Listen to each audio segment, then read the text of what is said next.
Lecture de la lettre aux Hébreux chapitre 4.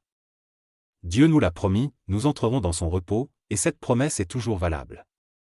Alors attention, personne parmi vous ne doit penser qu'il arrive trop tard. On nous a annoncé la bonne nouvelle comme à nos ancêtres, mais la parole qu'ils ont entendue ne leur a servi à rien. Quand ils l'ont entendue, ils ne l'ont pas reçue en croyant en elle. Nous avons cru, nous pouvons donc entrer dans le repos de Dieu. Dieu l'a dit, dans ma colère, j'ai fait ce serment, ils n'entreront jamais dans le pays où je leur ai préparé le repos. Pourtant, Dieu a fini son travail depuis la création du monde. En effet, il y a cette parole au sujet du 7e jour, et Dieu s'est reposé le 7e jour de tout son travail. Dieu en parle aussi quand il dit, ils n'entreront jamais dans le pays où je leur ai préparé le repos. Ceux qui ont reçu la bonne nouvelle les premiers n'ont pas obéi. Alors ils ne sont pas entrés dans le repos de Dieu. D'autres peuvent donc encore y entrer. C'est pourquoi Dieu fixe de nouveau un jour, et il l'appelle « aujourd'hui ».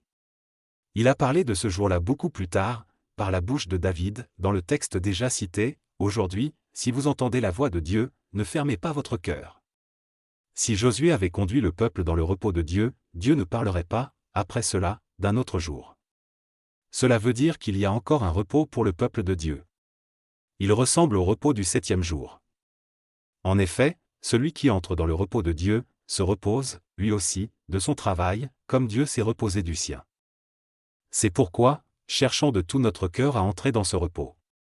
Ainsi personne ne tombera en suivant le mauvais exemple de ceux qui n'ont pas obéi.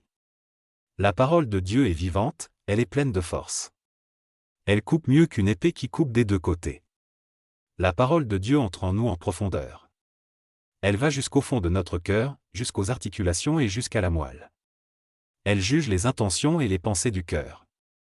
Rien n'est caché pour Dieu. Tout ce qu'il a fait se présente ouvertement devant ses yeux. Son regard découvre tout, et c'est à lui que nous devons rendre compte. C'est Dieu qui a établi Jésus comme grand prêtre. Nous avons un grand prêtre puissant qui est arrivé jusqu'à Dieu, c'est Jésus, le Fils de Dieu. Alors gardons solidement ce que nous croyons.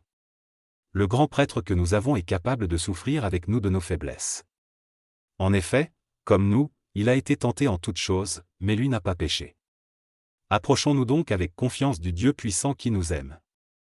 Près de lui, nous recevrons le pardon, nous trouverons son amour, et ainsi, il nous aidera au bon moment.